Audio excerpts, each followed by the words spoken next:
All right. Hi, everybody. This is Dave Shotwell, and here with my partner Nick Nada for our first ever video market update. How you doing, Nick? I'm doing well. It's a Friday. It's a Friday. It is. It's a Friday in the summer, so we'll try not to talk too fast and just plow our way through this. Um, Speaking of doing well, we're sitting here at the end of the second quarter in the market, which looked nothing like the first quarter in the market. Uh, Wild and crazy. Um, with all the coronavirus stuff going on, the market is pretty much back to where it was in January. Yeah. Very, very unusual to have that fast of a drop and then that big of a recovery, which really was what the federal government was trying to have happen for the economy as a whole. The stock market's playing along, the economy not so much. So No. And at this point, the numbers for second quarter's the economic downturn, came out yesterday, and it was horrible. And the market reacted, but more or less shrugged it off. And right. it's just interesting. I guess one point of view is we're always telling clients to take the long view and not focus on the short term and what's going on in the economy, and just remember that the markets follow long-term trends. And it just seems like that rational approach is really kind of what we're seeing in the market. Yeah, Is for sure. trying to look out past what's obviously a ugly situation, but is really hopefully not permanent. So Yeah, I think a lot of times we forget how strong the economy was before all of this. right. So, different than 2008 when the economy was kind of at a different place when the Right. whole subprime crisis hit. So Right. Well, and the issues that caused the problems in 2008 and 2009 were the financial system itself, not just like this. This is more akin to a natural disaster outside of the economy, not necessarily something that was rotten within the economy, where we saw, yeah, very true. runaway housing prices and runaway borrowing and all of the issues that led to Lehman Brothers and Bear Stearns and AIG and Right. so many people underwater and in fear of defaulting on their mortgage. It's not that this is a good situation, but it also points to the fact that maybe we can get back to normal fairly quickly once the health situation is Right. under control. So, Yeah. um, I like this chart because it puts the last 5 years on, and you see, we've had some fairly good disruptions in between, but more or less a pretty good straight line march up since early 2016. So Yeah, well, and we were talking about this earlier, Dave, a couple of days ago about Brexit, and that was back when it happened, a big deal, and we were, talking to clients about some things, the potential ramifications of that. And now it's just this little tiny blip yep, on this yep, 4-year yep, chart. yep. So, It's a little and check still mark. going on, really, if you think about it. They Yeah, still right. They still haven't been able to quite fully exit. So right quite wrapped their heads around it, but yeah, that was a pretty dire couple days there in June of 2016. yeah, Remember, I was in Washington yeah, D.C. when that news came, and it's down there. My wife was working there at the time, and I just remember my phone ringing constantly that morning about what was yeah, going on. And here we are, not a big deal. So let's switch screens here. I can't remember.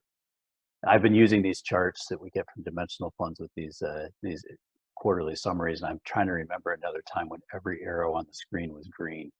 Usually we see at least right, something down, but the U.S. stock market plus 22% for second quarter, international stocks 15%, emerging markets 18, global real estate up 11%, bonds up 3% in aggregate, and global bonds up 1.75%.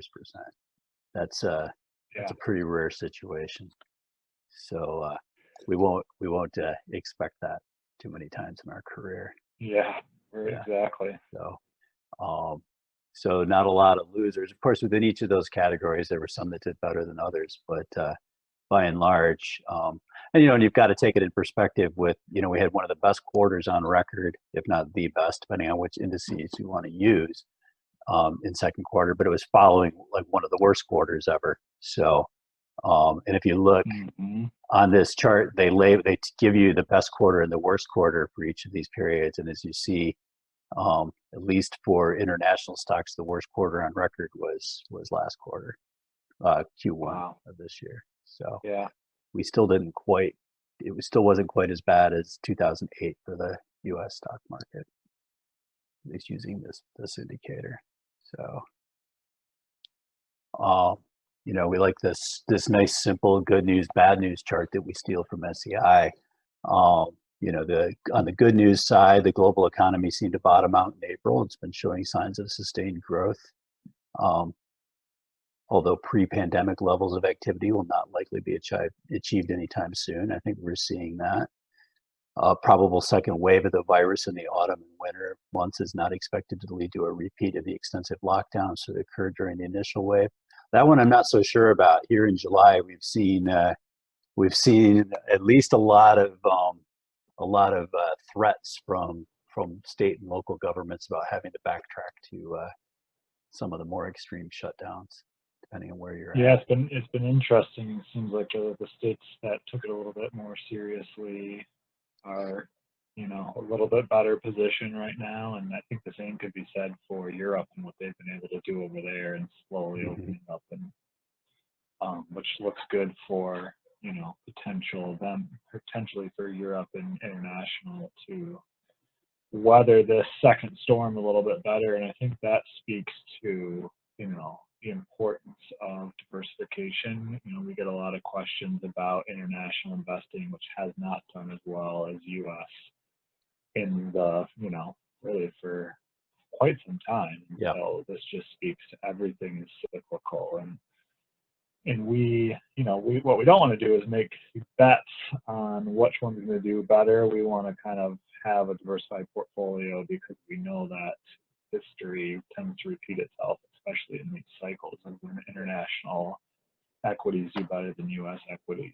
So I think that it would seems to be that we're ripe for a swap of international outperformance in the U.S. It's got to happen at some point. Yeah, as just the way the pendulum swings in the market, you never know when it's going to change, but when it does, you'll be glad you had that international and emerging market exposure for sure. Investors flocked to risk assets during the second quarter, emboldened by monetary and fiscal support provided by governments. The government basically aimed the money cannon at the problem in a way, and it seems to me they learned some lessons from 2008 and 2009, where there was a lot more wrangling and hesitancy to intervene. This time around, they basically just said, yeah, we gotta do this. We'll figure out the details later, but really bold moves on unemployment benefits and just getting some money in the hands of people that were going to need it. And they erred on the side of being too generous instead of not generous enough. So yeah, and I think a great example of that is the small business loans. If you recall, they did that first wave and it was out within like days. Mm-hmm. And they were really quick to refund that, which typically doesn't happen in government. Right, so right. That was a big benefit for sure. Right.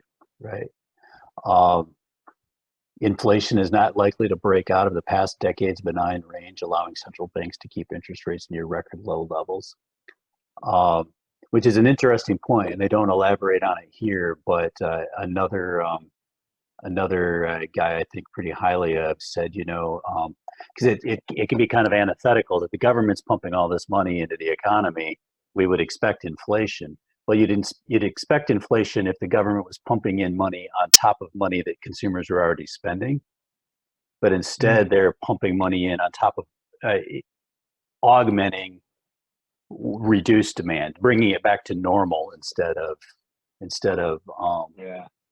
putting it on top of normal demand. So that makes a lot of sense.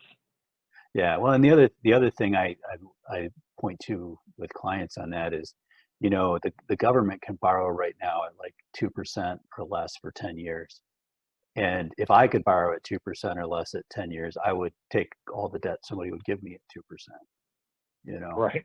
Yeah. So, like if we were talking, Yeah. if we were talking about instead of the government, we were talking about a client and say they wanted to do, instead of building highways or, or whatever, they wanted to put a new roof on their house, we would take a home equity loan at 2% all day long for 10 years. Sure. That would be a good way Well, to go. we've even seen that with mortgage rates and doing some refinance work for clients where it just Hmm. makes sense to, at 3.5% or 3%, depending on your 15 or 30 year. Hmm. Hmm. And as far as So like, it's similar philosophy. Yeah. yeah, and interest rates and inflation are as hard to predict as the stock market. And somewhere out there, there's a former bank CFO who I owe a lunch to, because I bet her that in 2010 we'd see 5% on one-year CDs by 2015, and we've never ever come close to that since then. Yeah. So one of these days she's going to find me, and I'm going to have to make good on that. But Right. so. And we know much more about the virus now than we did 6 months ago, which helps us make a more refined, targeted approach to managing outbreaks. I'm glad they put that as a good news item. I'm still waiting to see the science follow through on that. But Yeah. Very true. on the bad news side, and I think this is very true, until the vaccine is readily available for global distribution, countries will need to depend on a robust system of testing, tracking, isolation, and treatment. We're pretty much at the mercy of COVID-19 until we really have good health data on how to protect people. Right. At the end of the day. And And recently, there's been a little bit of good news on that, with some testing going out, but that's a very fast timeline for stuff like that. yeah, And I think we've seen the market react to that a little bit. There's been a couple of days where the market reacted positive to some potential vaccines. yes, yeah, and not so much to the bad news lately. It seems like when I Right. first saw the headlines a few weeks ago, when numbers started ramping up in Texas and Florida, I was like, oh no, here we go again. And the market was kind of blah about it. So, Mhm. um, also in the bad news column, stock market valuations do not likely reflect the challenges that lay ahead for many industries. And that's kind of a cryptic way of saying, the damage and the changes to the economy are still to be determined in a way. And the economy is going to look different a few years from now because of this. Um, and we always tell people stock prices track corporate earnings over the long haul and Right. project expected corporate Yeah. earnings. Yeah. Yeah, that's one of them that we hear quite a bit when it comes to stock market valuations, where we're at. It seems like we've been having this conversation about stock market valuations for a long time, because Mhm. it seems like things continue to go up and up and up. Historically, I think, we're not at a huge bubble like we were in 2008, but we tend to lean on the higher side of the averages for sure. So, Yeah. long term, I think we'll be fine, because I think we're gonna have lots of innovation in terms of how these companies make money and what they're doing, and lots of work from home stuff. The world is changing at a rapid pace right now, so I think that bodes well for long term. But short term, the valuations can potentially be cause for some volatility for sure. Right. And in that sense, economies evolve all the time, usually from, either a new technology or some kind of outside stimulus like this, but things change, and it doesn't necessarily mean that it's not like every company loses. There's winners and losers. We've seen that as Right. earnings reports have come out. Amazon, UPS announced their second quarter earnings yesterday, and it was their best quarter ever because everybody was shipping Yeah. again, right? I wouldn't you wouldn't want to own a restaurant stock in second quarter, but owning UPS doesn't sound so bad, right? And Right. so we shift the way we do things, but we don't necessarily see the economy change in terms of its net overall growth. Right. So kind of like the old economic textbook example of the buggy whip makers in 1910. You know, Sure. all getting replaced by the future General Motors and Fords of the world. But you know, the economy grew leaps and bounds because of the automobile. But if you were a buggy whip factory owner, you were pretty much in trouble. Yes. Yes. Uh, and most countries will likely be saddled with a significant increase in their debt burden. Financially weaker countries in Europe and Latin America could again be at risk. And there's nothing new to that. We've been dealing with worrying about the Greece's and the Ireland's, and the Portuguese economies, and Yeah, there's been some interesting recent developments in Europe too, with Europe kind of coming together to bail out some of those weaker yes, countries, which is something that historically has never really happened, especially to this degree. And so yeah, a lot of people in Europe believe that this might be a sign of, a new big change for them. yeah, So yeah. definitely worth keeping an eye on. Yeah, that's definitely a political change from 2008 and 2009 when Germany and Yeah, France were ready to leave Greece to their creditors. right, And there was a lot of talk about will the European Union survive, because you've got one currency covering all these different economies, but if those economies aren't working together to and an analogy somebody gave me at the time was in the United States we have one currency. Every state has their own economy to a certain point of view, but when a hurricane hits New Orleans, FEMA rushes in and takes spending the tax money from Ohio and New York and California to shore up New Orleans. And it would be kind of right, like what was happening with Greece in 2009 was kind of like if Ohio and California and New York said to New Orleans, sorry, you're on your own for this one, even though right. it's the American dollar that you're spending, you're not going to Yeah, borrow on us. And so since then we've seen Brexit, we've seen a lot of pushback on that quasi federalist system that they created, and it's like this time around they learned their lesson, and just last week it was several $trillion of collective aid that they passed to right. keep going. So that's interesting. The last point in the bad news column they've got is there could be a reversal in tax policy if there's a wave election in the US favoring the Democrats. I'd buy that to a point, that in terms of, yes, there probably will be tax policy changes, but if it was really the kind of tax policy changes that the market was overly worried about, the market is always discounting the news. We tell clients this all the time. The market's looking at what's expected to happen 2-3 years down the road. So if we really had to, in my point of view, is if that was like a huge threat, as soon as those poll numbers started showing that the Mhm. Republicans were likely to lose the Senate, likely to lose the White House, we'd see the market saying, "Oh my gosh, then GM is going to pay 35% in federal tax instead of 22%," and we'd start seeing Right. we'd already be seeing that to a certain degree, um, and to that point, there's only so much you can do within our political system all at one time. It still takes 60 votes to get something through the Senate. We still have rules to prevent one party from running roughshod over the other, for better Right. or for worse sometimes. But the let's just say that like huge changes to the U.S. tax code, either corporate or individual, isn't something that keeps me up at night at this point.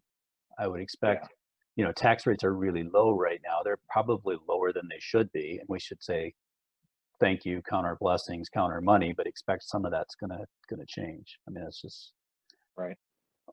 but there's a difference between going from, a middle class American at say 22% income taxes, seeing that go back to the 28% or 30% it was a few years ago is different than 40% or some crazy.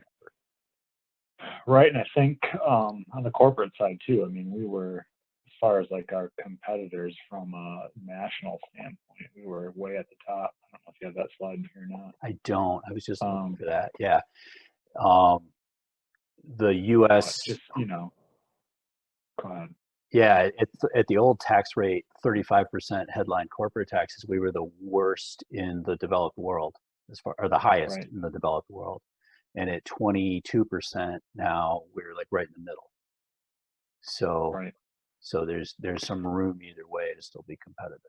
Yeah. Even if taxes go up, still to be competitive, which I think is becoming more important as, we see competition among, these Hmm. companies where they're going to domicile. So, Right, right. And so you'd hope that whichever party's in charge of determining tax code in the near future looks at it not in terms of just raising it to an appropriate level, but also looking at how many companies are going to stick around and pay those rates right. if they change them, which is what we were seeing for the last 20 years. Companies just packing up and going. So Right. just a slide here on U.S. economic growth over the last, actually going back to 1970, and you just see Q1 2020 going from nice level, constant growth in that cycle of 2.2% down to like -5 overnight. Yeah. Yeah, Well, what's crazy is look at how many, the last time we even had a downturn was what, 2014 for a quarter? Is that when that yeah, about when that yeah, was? yeah. Yeah. And it was just a So small even downturn. right, and since 2008, we really haven't had just those two until this one. So this is Yeah, something that we had always talked about probably happening.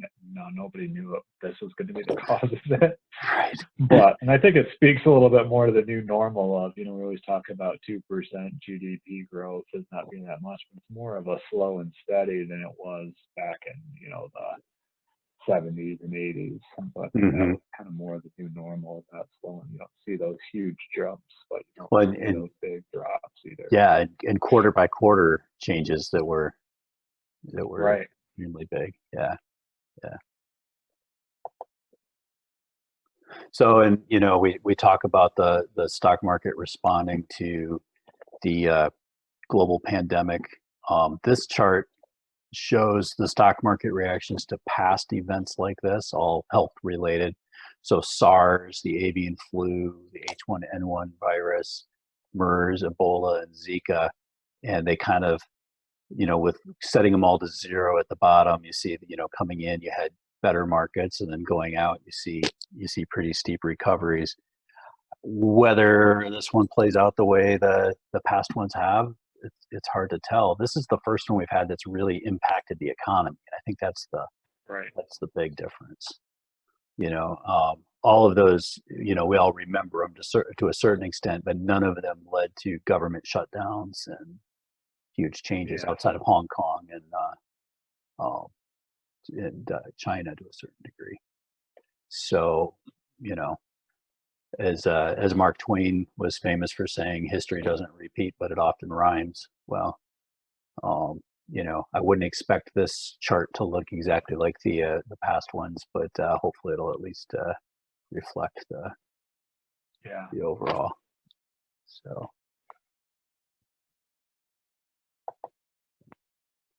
So yeah, this one kind of goes with the GDP growth story we were talking about and valuations, with the light blue mountain chart being the earnings per share, how much companies are making versus their stock price, and then the blue line being the S&P 500, and you see that the S&P pretty much follows earnings growth, and then in the long run, that's what Right. really matters.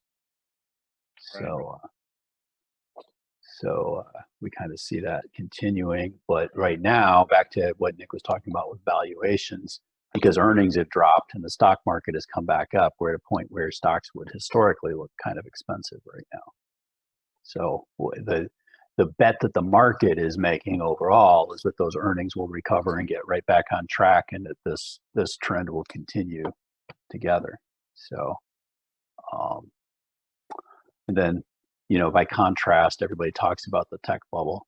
This is when I started in the business right here. And you can see the stock market was way ahead of where its actual earnings were, because anything that had an internet tinge to it shot up in price, and then it Right. came back down to earth. And it's been a pretty, if you took the average, distance between these two lines over time, it stays fairly steady.